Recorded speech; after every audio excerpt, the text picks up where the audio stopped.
Welcome, welcome, welcome to the Born to be Wild Listeners Series. We have an exciting match for you tonight with Nate Wolfe playing against Memnarch.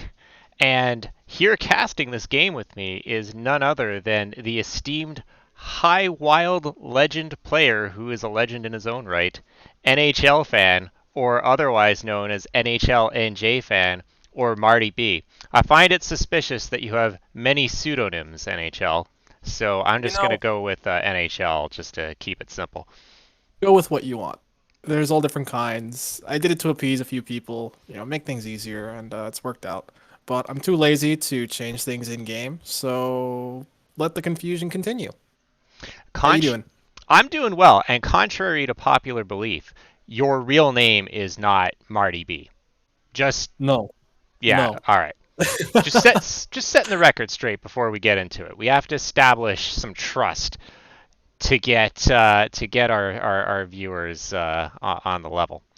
But we have an exciting match tonight with a good group of players. We have Memnarch versus Nate Wolfe, hype match of the week in a format that, it's funny, different format every week, last hero standing. And what I find really interesting is that a meta develops every week. And it's gone as quickly as it comes. And I think that this matchup will enshrine that meta quite a bit.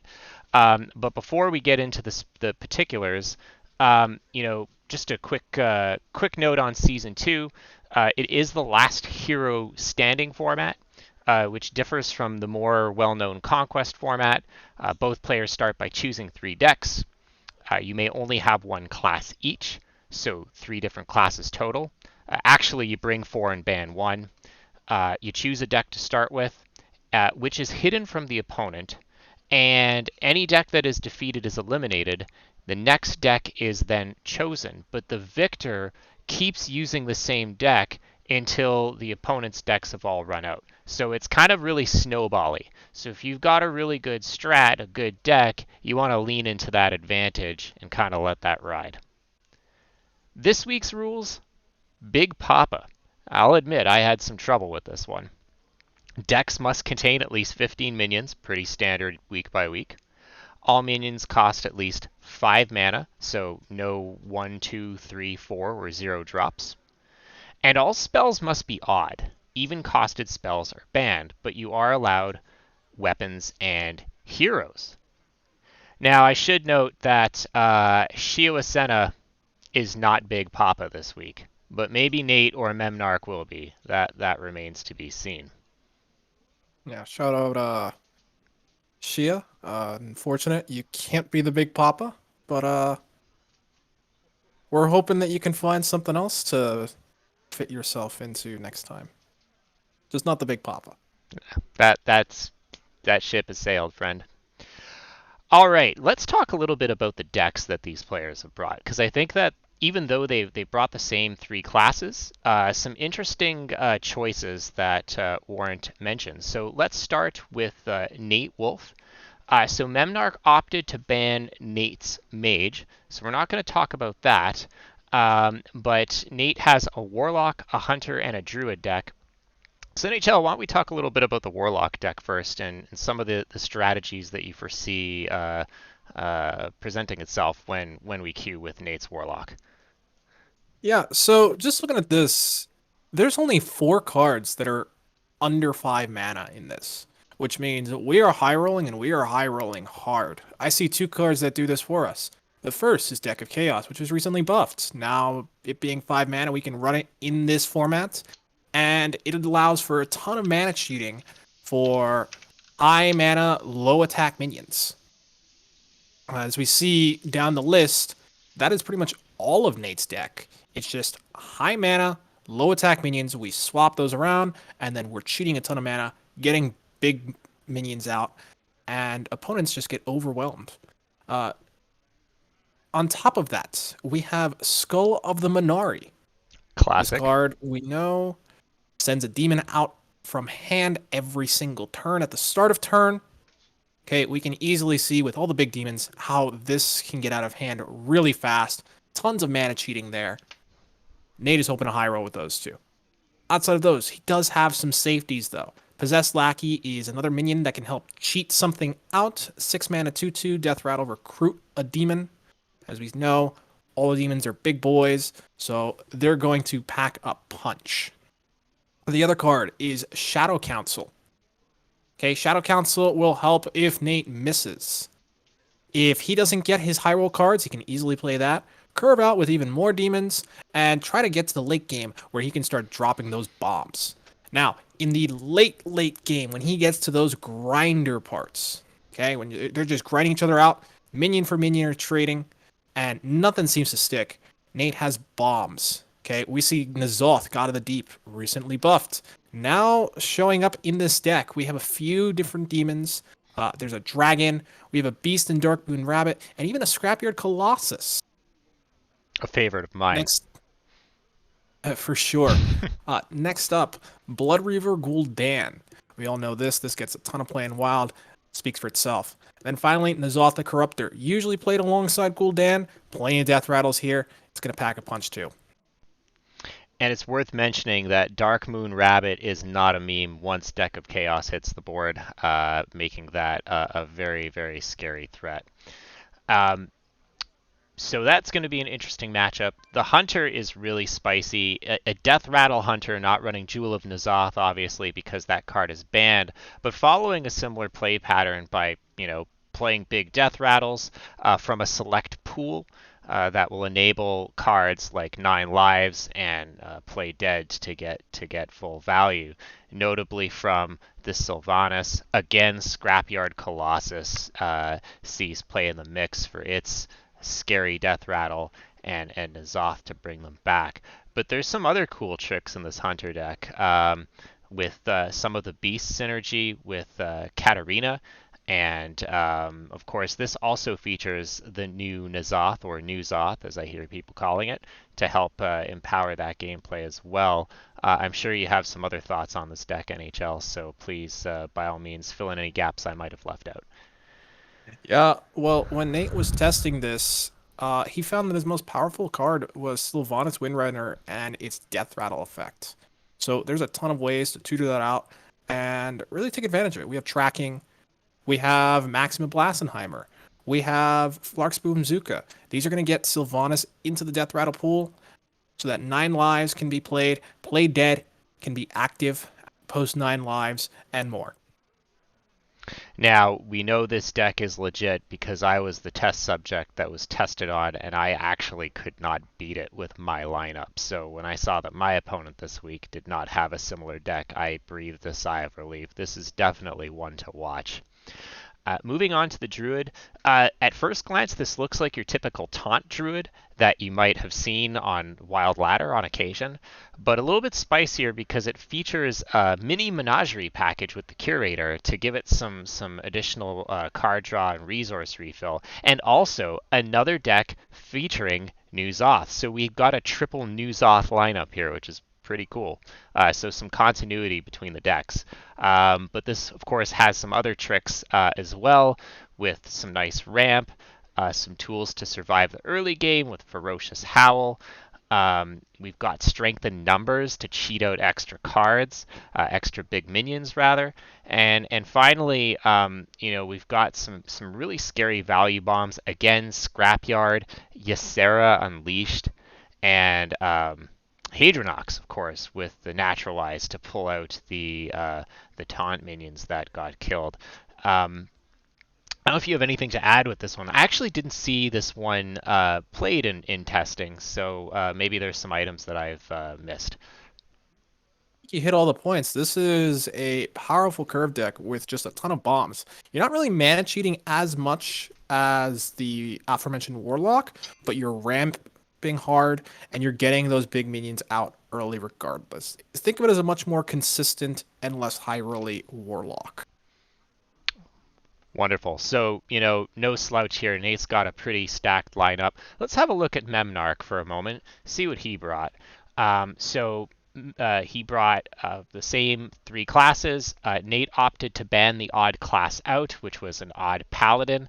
Odd paladin, no joke in this micro meta we've created, but not facing it. So we've got a similar looking warlock, a similar looking hunter, And also somewhat of a similar looking Druid, although more differences there. So, I think that instead of maybe going through each deck as they follow similar play patterns, maybe NHL, if you wanted to highlight some of the key differences that separate or differentiate the Memnarch's lineup from Nate's.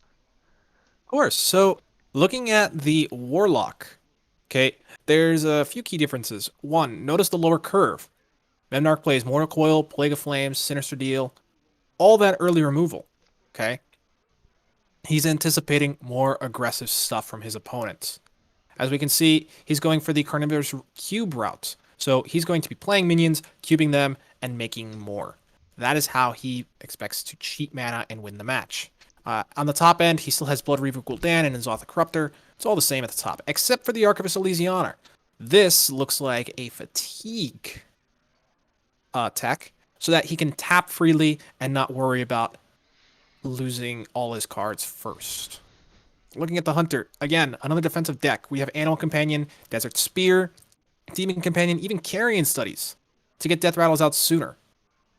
Okay, so this is built with an early game in mind. Again, Memnarch brought Carnivorous Cube. He expects to be cubing Death Rattles, abusing them, and summoning even more things to get more tempo and abuse those Death Rattle effects even more. On the top end, we see Sneed's Old Shredder, which wasn't in Nate's deck, interestingly enough. But we all know a legendary minion is a legendary minion. Could be anything, even a Sneed's Old Shredder. Finally, the Druid deck. I wouldn't call this similar, really, because the game plan is very different. So, Memnarch's win condition here is all the way at the bottom of the deck. Line Cracker. He fit a Line Cracker combo into Druid here. Okay, all the spells are odd costed, Floop's Gloop, Bio Project, Earth and Scales, Bees. Okay, and he took the Stall package out of the original deck and built it with minions. Okay, so we have Cycle and Stall among the minions. Things like Claw Machine serves as removal and cycle. Twilight Runner, also removal and cycle, though a little bit slower on the removal side and draws more. Tail and Forward Ring tutors a Line Cracker, and so on. We even have Giggling Inventor to slow things down and Emperor Thorison to enable the combo even more. So pretty cool stuff. So I think they're chomping at the bit to get going, so I'm going to go ahead and give them the signal to get started. I have no idea what they're going to be bringing first because of how the Last Hero Standing format works out. But if you had to guess, NHL, what do you think these two players are going to bring as their first deck? You know, something tells me we might see a Hunter Mirror first. A Hunter Mirror. I mean, again, that Hunter deck was scary when I did some play testing there, so certainly not the worst choice in the world. The ability to keep bringing Sylvanas back certainly is a certainly is scary. And as we get started, Like a Hunter Mirror. yeah, Hunter Mirror, you called it.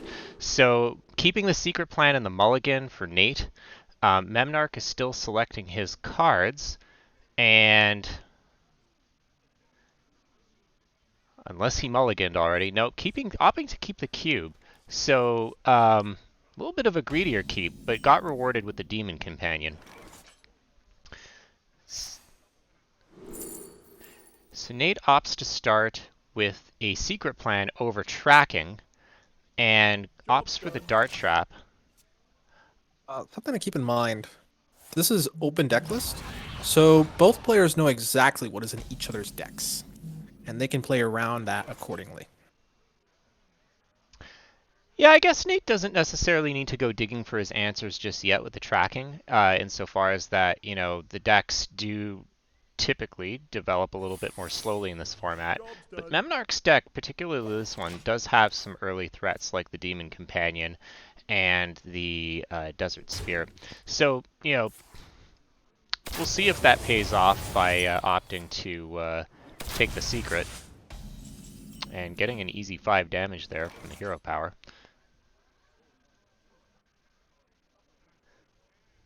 I believe Nate is going to start with the secret plan in here. Goes for it. Cat Trick, Snake Trap, and Freezing Trap. I feel like if I was Nate, I'd want Freezing Trap eventually when, we get to the part of the match where we're slogging it, but he opts for Cat Trick, maybe thinking that Memnarch might go wide with some of his earlier minions. I do like the Cat Trick here because he knows Memnarch has the coin, and Freezing Trap isn't going to have any utility until that 1/2 Demon Companion is off the board. Freezing Trap loses even more utility with that Desert Spear down now, because those rushers are going to start hitting face. Yeah, so Nate demonstrating his knowledge of what's in the deck and opting for the correct secret. Oh, this is an interesting choice. The Rinling rifle seems to give him a lot of value here, but Play Dead is kind of football in the groin for some of the later threats that he can develop. Probably Rinling rifle seems like a good choice, but he can't play it this turn, so it's not evidently clear to me. Alright, he took the Rinling rifle. Yeah, I do like this rifle because although he can't play it this turn, he wasn't going to play the other cards this turn, and he needs a turn 5 play anyway. Ringling's rifle on turn 5 is perfectly acceptable, and he will be removing the Kolek. So Memnarch's curving out pretty well with this deck. He managed to draw Demon Companion, the Desert Spear, and Animal Companion. This board's starting to look a little scary, and it's getting out of control. Yeah, fortunately, Nate has the Cat Trick active to remove the big taunt, gets the Rinling's rifle down, kills the Kolek, gets a Wandering Monster as well. Just a solid comeback, and now he's still in a solid spot. Yeah, the board looks a lot less scary than it did a second ago. So by selecting the correct secret and picking the right Discover card off the tracking, we still have a game here. Yeah, looks like Memnarch's considering making the same play too. Yeah, Rinling, Cube, and Undasta. So it looks like Memnarch opts for the rifle as well. So we're rifle gamers on both sides.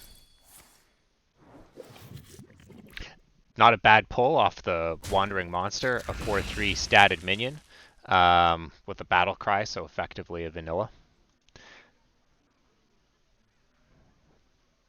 Kill a 4/2 on the board. Something Memnarch is going to have to deal with. He has ways. We see the Desert Spear up. He could choose to use his face, or he could use the 2 Locusts.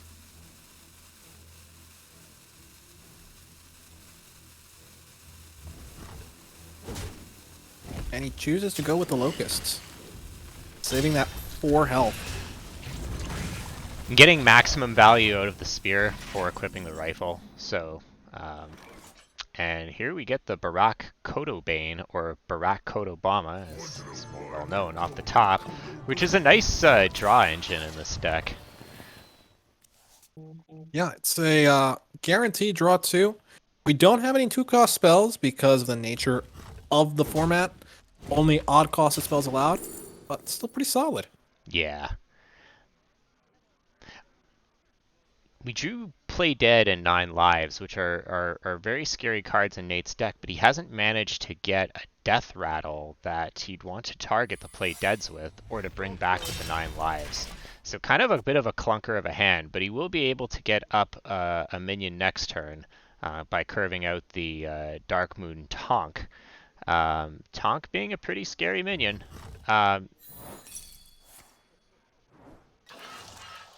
Narc's going face. This is the right play early on. He just wants to try to activate that secret ASAP, and as we can see, his choice is paying dividends. Yeah, that Death Rattle is not one we want to see in the pool. But, it's just the first of presumably many. That's a nice This pickup. Iliax pickup is huge. Yeah. This will let him deal with the Trampling Rhino if he chooses to, and he won't have to worry about it coming back later. It not having a Death Rattle means it can't be picked back up from 9 lives. And the healing's surprisingly relevant as well. I mean, it's just a good tempo play, and if for some reason, the moment is upon us. The moment. All right. If Memnarch only develops 1 minion and trades, Nate's at a slight tempo loss. It's not so far gone from the game. Will not. He has the Oblivitron, so he's just going to coin out the Play Dead now, get the Dark Moon Tonk off, and that'll activate Tonk's Death Rattle too. So it's likely to remove the Ziliax and deal 6 damage here. That is a big yikes for Nate. Although they all went face. So getting an extra 3 life that probably he shouldn't have otherwise, but you know, those like missile type effects always tend to like zero in on a single target, like devolving missiles or arcane missiles. Yeah, and now Nate's kind of in a tough spot here. He needs to deal with the board, but there's no clean way to do it. No, to me it seems like the pseudo rush from the Devilsaur might be his best bet, but that's still it's not great. It doesn't trade well into the Tonk. He can trade into the 3/4, but okay, so Nate's just gonna opt to play Tonk and I guess a Play Dead. Yep. Alright. Killed too. He got the 4 health minion, which is pretty huge, but still a bit behind. And that Carnivorous Cube is only going to make him fall further behind. That's actually going to present lethal, because now Memnarch can discover it with 9 lives and deal 8 more damage. Yeah, that's gonna knock Nate's Hunter out by the looks of it. There we have it. Game 1. Going to Memnarch. Yeah. Turns out that the less greedy Hunter prevailed. But as we saw in our playtesting, you know, really the deck centered around getting one of those key death rattles, such as the Sylvanas. And while Nate was able to develop the Tonk almost on curve 1 turn later, it was a little bit too late. Yeah, absolutely. It's a bit rough on Nate's end, but he still has some decks that can compete here and turn things around for him. Definitely not over. I mean, now that Nate knows the Hunter deck is going to be what he's facing, he'll be able to select accordingly. So do you think that we're going to see the Warlock or the... my apologies. I think we'll see the Druid. You think you'll see the Druid? Alright, well we're going to find out right now. Oh, we go with Warlock. Yes, It was a bit of surprise. I would have thought that Nate might not want to risk going Warlock with the early tapping that he'll have to do to lower his health. He did draw one of his key high roll cards with the Skull of the Minari, so hopefully he can get that online and get a suitable minion to taunt up. You also see the Keymaster Alabaster, which is an interesting inclusion in all the decks that we didn't speak about when we were reviewing the decks, which is an important value engine in this kind of weird metagame as well, that performed quite well, better than I thought it would in testing. Yeah, so for anyone who didn't know, the idea with Keymaster Alabaster is you play him, and because you know that your opponent has a high curve, you're discounting their cards to 1 mana and getting a high impact card for just 1 mana. And that makes Keymaster each turn a must kill target. So it's usually going 1 for 1 and granting you a resource. So Nate has opted to tap 2 turns in a row, and now he's going to get punished by getting an on-curve Animal Companion out. Oh, but there's the Deck of Chaos. Wow, I still think that we're going to have to see the Skull of Minari next turn and pray for the Enhanced Dreadlord. But if Nate manages to stabilize, that Deck of Chaos might just turn the tide in his favor. Yeah, well, just looking at this, I don't even think this is a Skull turn. Yeah, Nate Dark agrees. Skies. Dark Skies off the top was an incredibly lucky pickup and saved 8 health. Yeah, absolutely.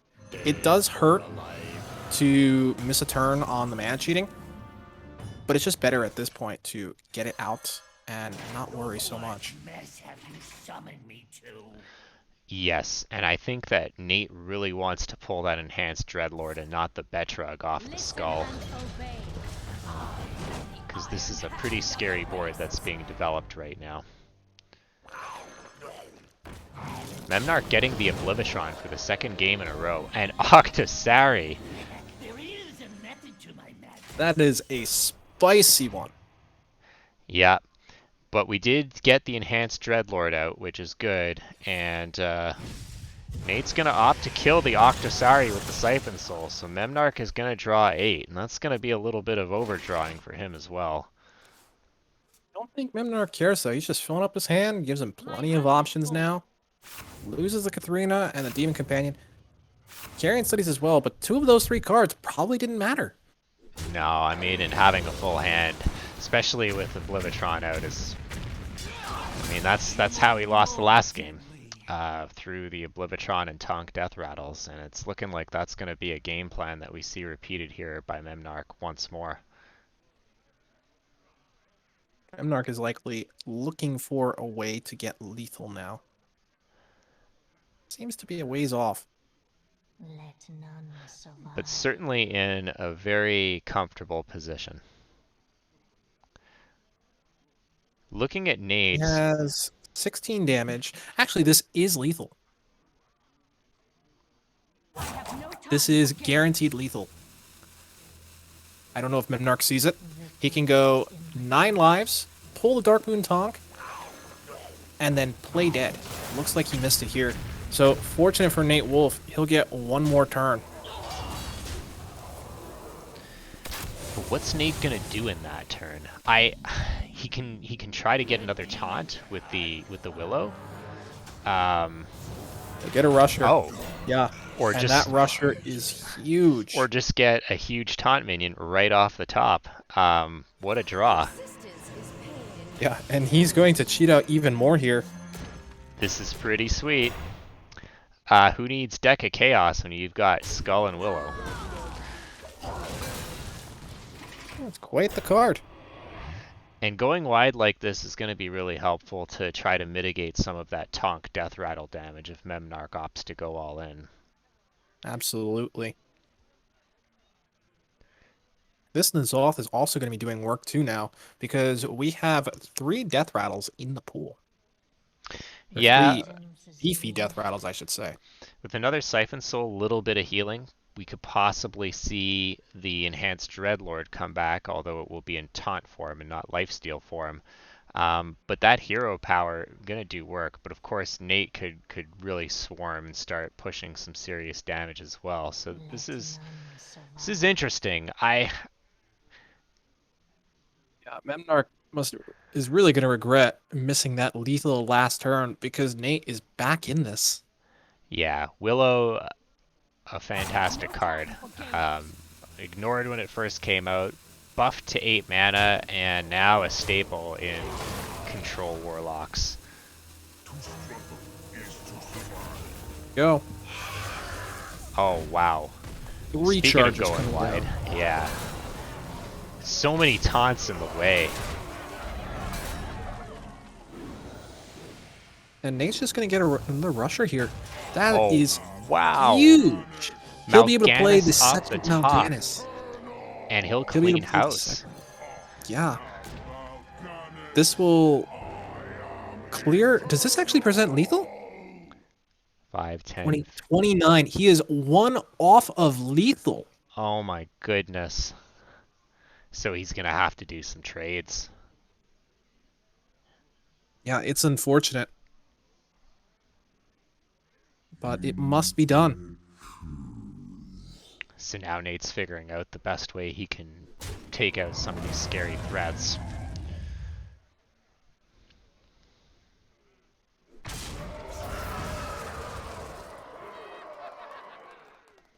So going for what would appear to be value-like trades.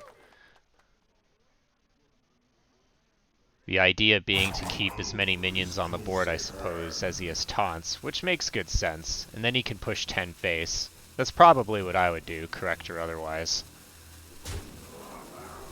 Okay, Nate's just going to opt to send 15. Risky play. We'll see if it pays off, though. Yes. Although I suppose the Mal'Ganis is like a pseudo-taunt, is maybe what he was thinking.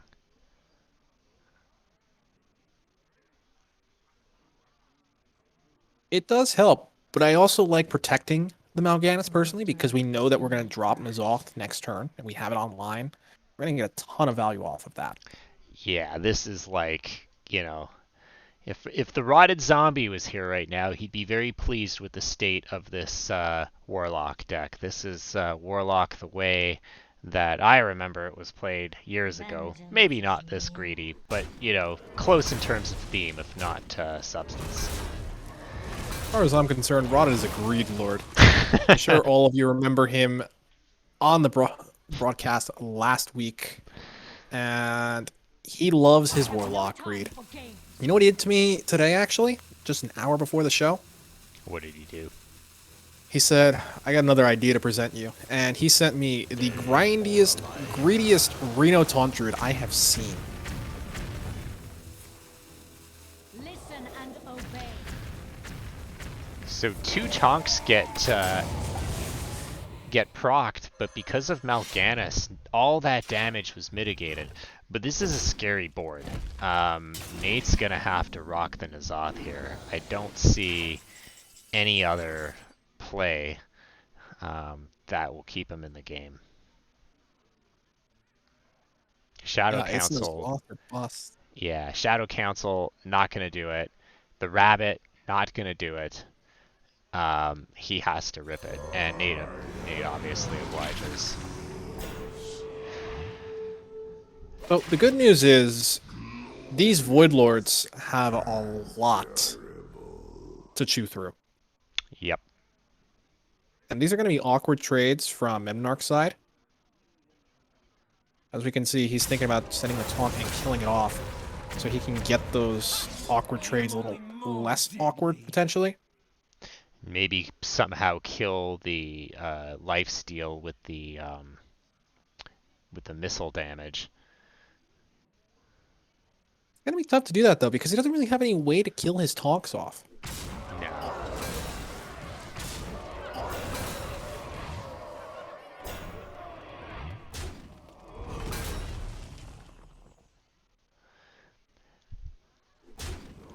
As nice as that N'Zoth was, though, it really just delays the inevitable here.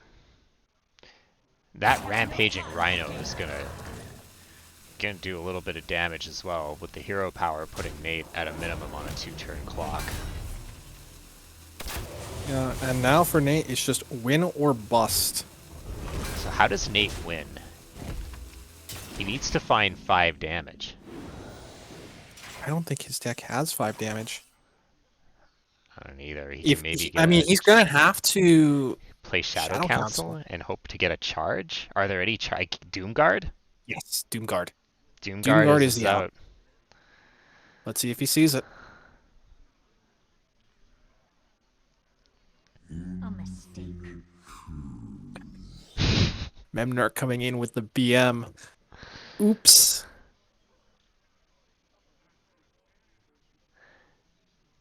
Nate thinking what his play could be here. All right, he goes for it. Is he rewarded? He is not. The odds were so low.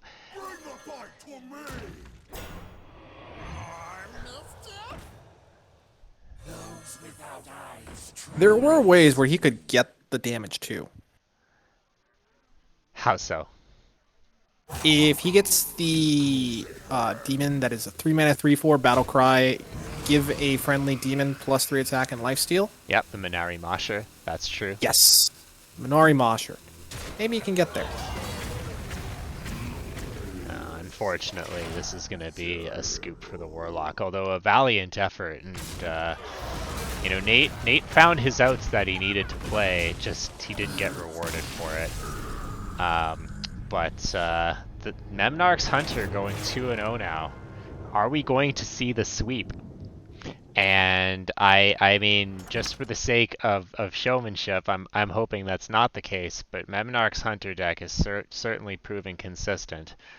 Those death rattles are mighty scary and push a lot of damage. And Nate had a similar plan in his Hunter, but he just didn't manage to get it online like Memnarch has these last 2 games.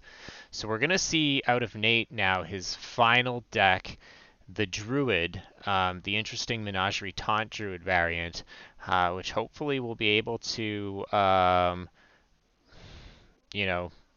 get the Hunter frozen in its tracks so that we can see Memnarch's other decks. Yeah, it'll be interesting to see. So, we have to wonder, is the taunt Druid going to be enough? It can soak up a lot of damage, but as we saw, with the Warlock, it has those big taunts too, and it still wasn't enough to stop those taunts. So I don't know. 9 lives is a disgusting card in this format. Hunter is the deck to beat. We are in game again. Here we go. Victory for the Forsaken. Here for a lesson? So, side quest ramp, nice start by Nate. We see Desert Spear, Rindling Rifle, and Tracking on Memnarch's side, and the Rampaging Rhino now, so not a terrible start from him either. While Nate has the ramp, he's going to need to ramp into something quick.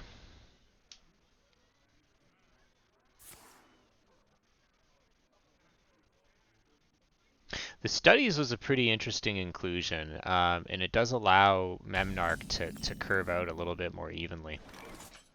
And will be rewarded by having a nice 2-drop next turn.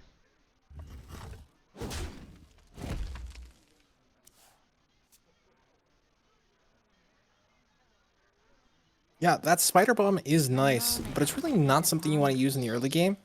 There's not much you want to kill early on. That'll come later. I suppose. I was thinking that he may want to use it to push damage, but it looks like Memnarch's correctly opting for your line. More ramp from Nate, though.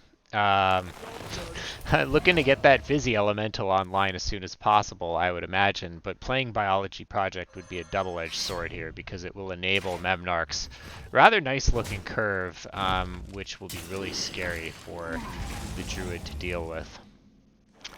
Menagerie. The Curator's a nice pickup, though.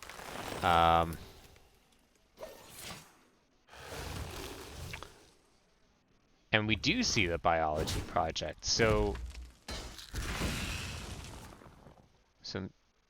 not sure why we saw the Biology Project. Perhaps maybe Nate thought it would allow him to play the Curator?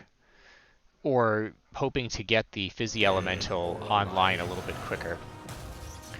The third game in the row, by the way, that Memnarch has pulled a Blutrane. So,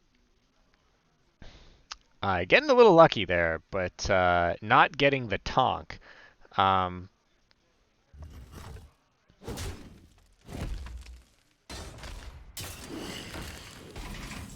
I think Memnarch is just going to want to get something else online. He has the Sneasel Shredder. That'll be good enough for him.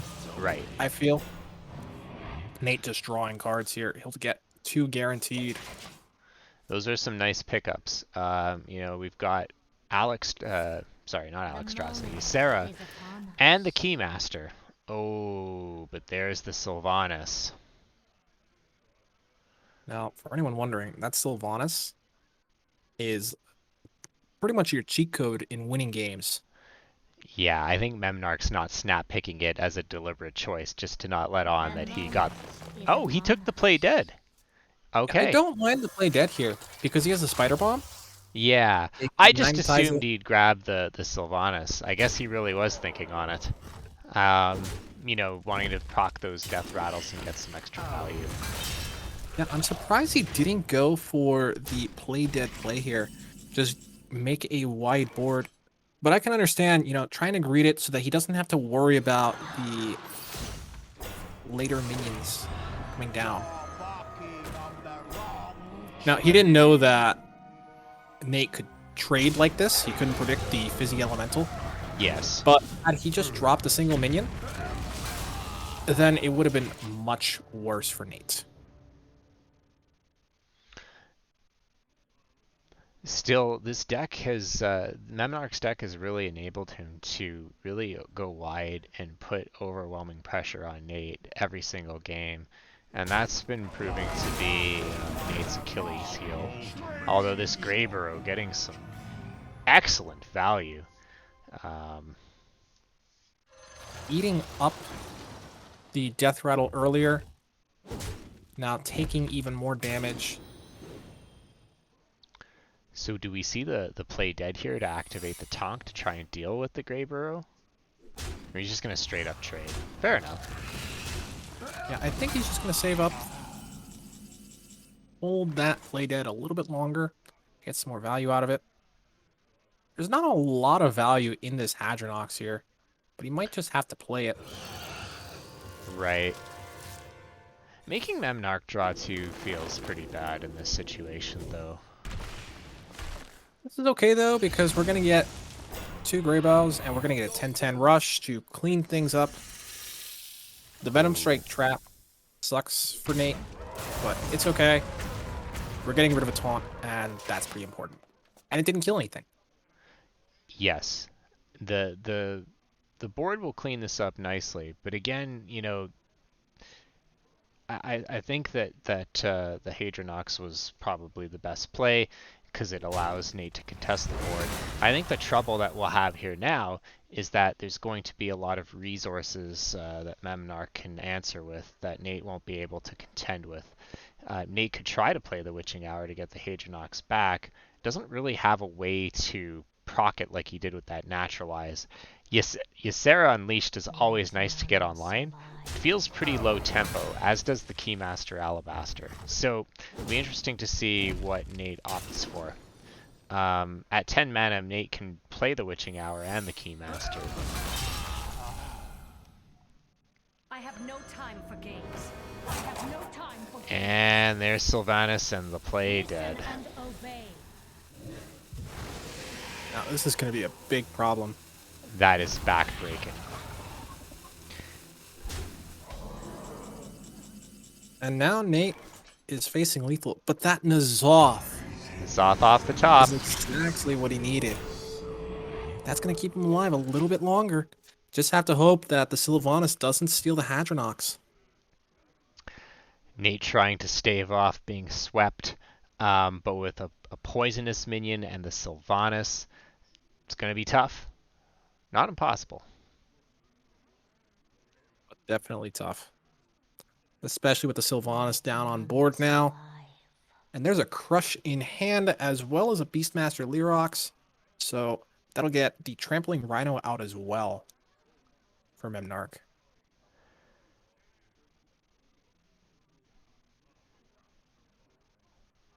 We might find out soon who the Big Papa is going to be for this week's challenge.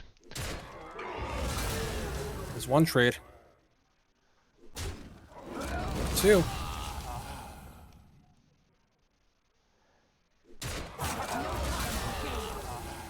Memnarch trying to maximize his chances of stealing the Hadronox here. That would be so devastating. Be game ending. Oh. Misses the Hadro. Still a good pickup all the same. I mean, even though he was trying to get that Hadronox, probably the second best pickup that Memnarch could have gotten on the board because of the Death Rattle now affixed to it from the Greybow. Nate's digging for answers. Just not there. Gotta get that Winged Guardian down now.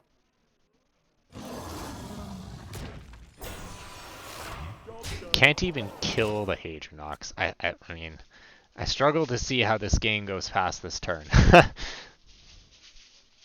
It's just lethal on Memnarch's side. Yeah. Match is over. And we said when we did the preamble that last hero standing can be really snowbally, and we see why. Just not able to get across a win with against this hunter.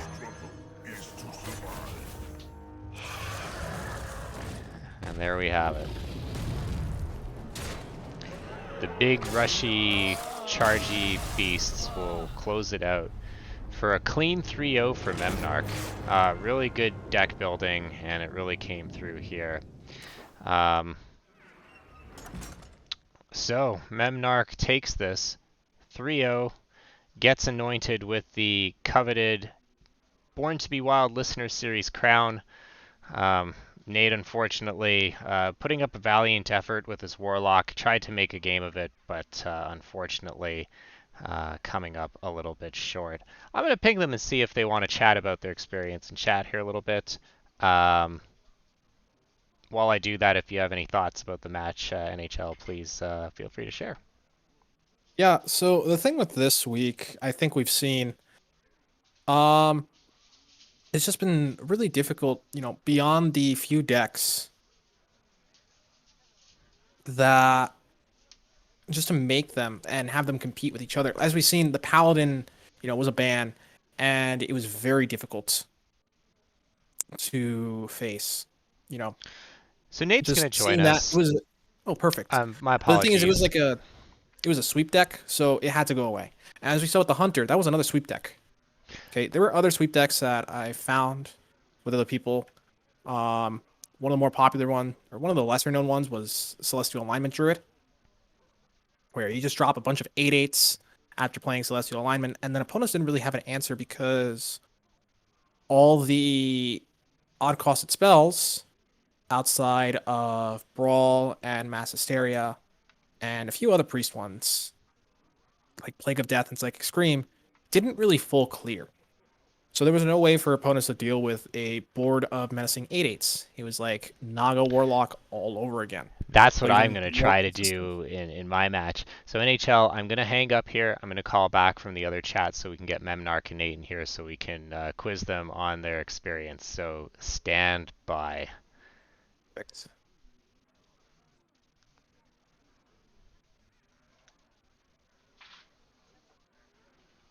All right, I see Nate, I see NHL, and Memnarch. Welcome, guys. So that was a heck of a match.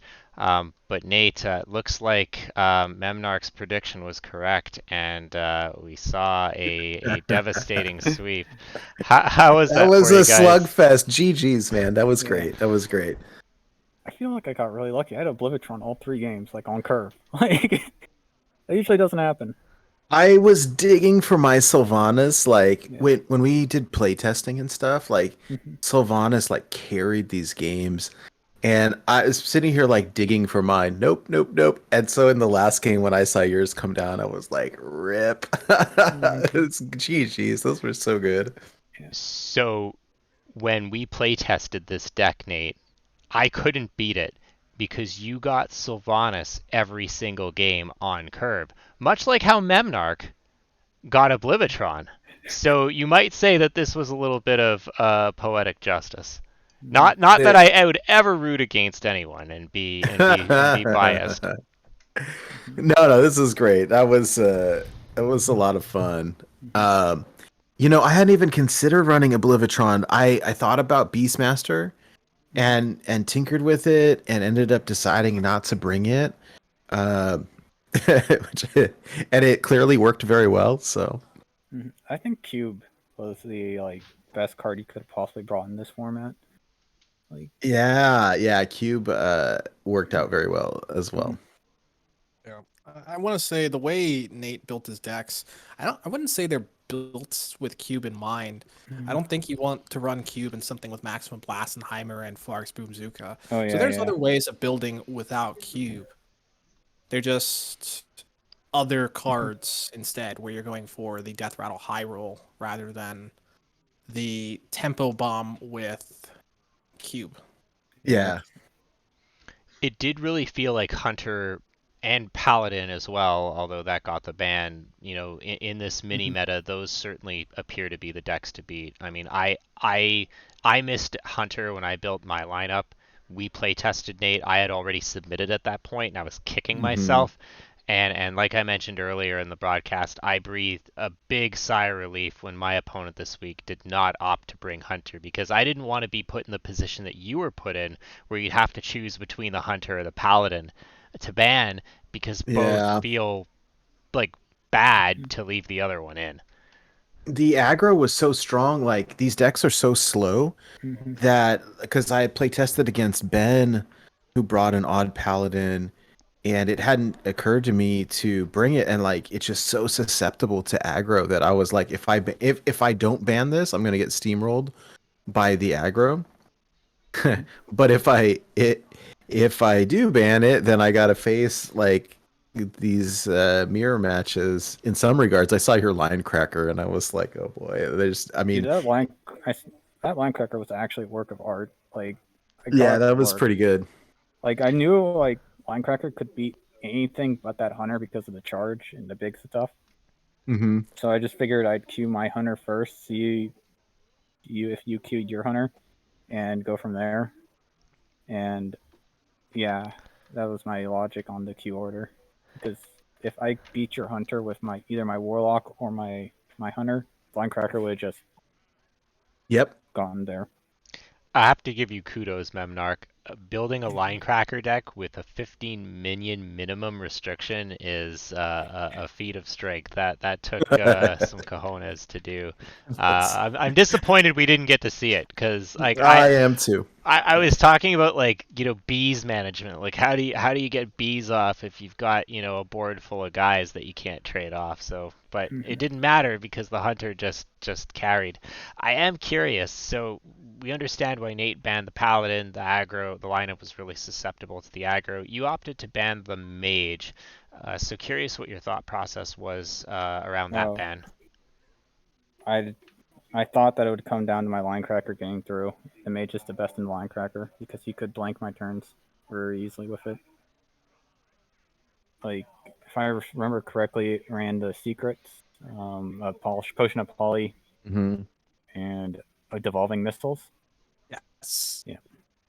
Like, I can't really stabilize against either of those very easily. And like I think there's some other stuff that I really didn't want to like play against, like Keymaster Alabaster and Alex, all these Alexes and Amazing Reno. Mm-hmm. Like, I just thought that this could just scam a win off of anything, pretty much. Like, my Q block gets wrecked by the devolving missiles. It gets wrecked by Potion of Poly. Like, I'm surprised he didn't have Polymorph Boar in the list. Yeah, I didn't think about that.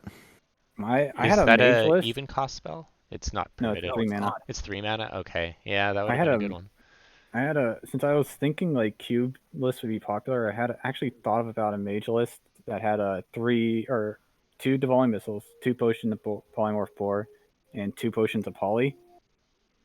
But then like I just didn't have any top end, so it was really yeah. You basically had to build it like a Reno style, and I just thought it wasn't greedy enough. Well, Yeah, go ahead, NHL. My apologies. yeah, I just want to say, congrats on the win. It seemed like the hunter just did its job. It was And so good. Having your 6-cost legendary Death Rattle minion on curve is pretty game winning.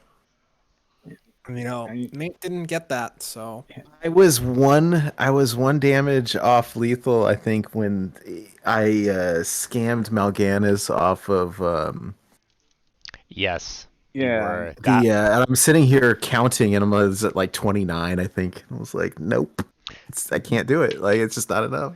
If it's any consolation, Nate, like every out that we could think of and muster, you played when you were piloting the Warlock. You just didn't get there. But even though you played it correctly, I should note that it is known that games of Hearthstone, their outcomes are entirely based upon player skill. Hey, well, that's a quote. That's a quote. If that's the case, then the correct player won. And again, congratulations to Memnarch. That was a lot of fun. And GG's. So I have no regrets. All right. Well, if there's nothing else, we can go ahead and wrap. Any other final thoughts before we close up the stream? I do want to say thank you guys for offering to cast the match and host and everything. I really appreciate that. I'll have to go and watch it later. I'm usually on the other end of things, and so it's exciting to kind of get to do something different for a change. So thank you guys very much. Yeah, it was a lot of fun. You made it really easy to operate. Even still, my rust shone through because it's been a couple of years with the transitions. But I think that I managed to do a serviceable job of it. And of course, NHL's insights and gameplay knowledge came through as well. So I got carried there from a casting perspective. But it was great. Happy to do it again if the opportunity arises. Sweet. All right. Well, thanks guys for hopping on here, and for those who stuck around after the show to watch, thanks for watching. And next week is the final week of regular season, week 5. And then after that, the playoffs start, and it's looking like Memnarch will be probably qualifying for that, along with a lot of the other top players that were reviewed earlier in the show. So imagine that those will be broadcast as well. So looking forward to that. Otherwise, have a great night, everyone, and catch you next week. Sounds great. Thanks again. Have a great night.